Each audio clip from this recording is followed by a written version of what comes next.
السلام عليكم، ازيكم يا احلى متابعين في الدنيا؟ يا رب تكونوا بخير. اللهم صل وسلم وبارك على سيدنا محمد. جايه لكم النهارده باكله اقتصاديه وفي نفس الوقت مغذيه جدا جدا جدا. اللهم صل على النبي. معانا ايه النهارده؟ معايا كده حبه عدس، دول اقل من ربع كيلو قولي، وتمن كيلو اقل، يعني كل واحد بقى يعمل كميه حسب ايه، حسب عدد ولاده، حسب بيته، حسب ما هياكل. الله المستعان. انا هنا معايا يعتبر حبه قليلين، غسلتهم غسله حلوه وحطيتهم على البوتاجاز وزودت لهم ميه وسبتهم يغلوا كده كام غلوه. بعدين نزلت بمعلقه سمنه بلدي كده صغيره ومعلقتين زيت، موجود مش موجود استخدموا زيت وهتبقى زي الفل، وربنا يحسن ما بين ايديكم.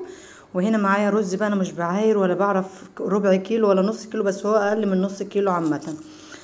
يعني انا عملت ايه تقريبا كده على قد ما هيكفينا بامر الله.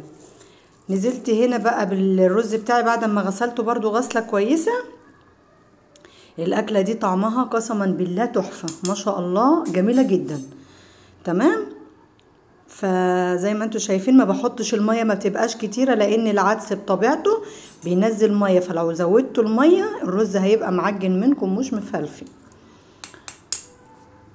وهنا كنت اللهم صل على النبي هعمل سلطه زبادي بتبقى حلوه جدا مع الاكله دي. معايا خيارتين كده بشرتهم وهنزل عليهم بكام معلقه زبادي من الزبادي اللي انا بعمله في البيت. شايفين ما شاء الله عامل ازاي؟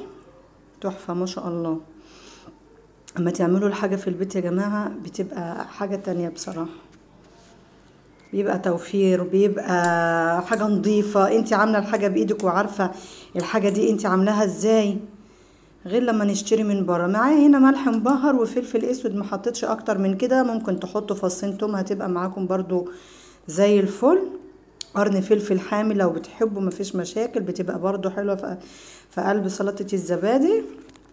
بس انا ايه حبيت اعملها النهارده كده خفيفه. ادي الرز كنت بوريكم شكله عامل ازاي، سبته طبعا لما غلى وهديت عليه النار خالص زيه زي الرز العادي. وهنا بقى خلاص الاكل بتاعي كان خلص. هي اكله بسيطه وسريعه بس مغذيه، لازم تجربوها. هنا الليمون اللي انا قلت لكم عندي، ما رضيتش افتح على الجديد فلان انا عندي كنت عامله من الاول فالبطرمان لسه ما خلص.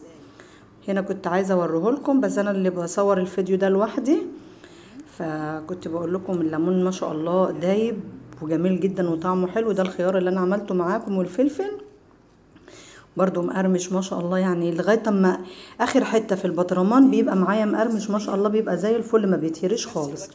وهنا الرز شكله جميل وطعمه اجمل. وسلطه الزبادي تحفه. جربوا الاكله دي اقتصاديه وفي نفس الوقت يا جماعه مغذيه. السلام عليكم.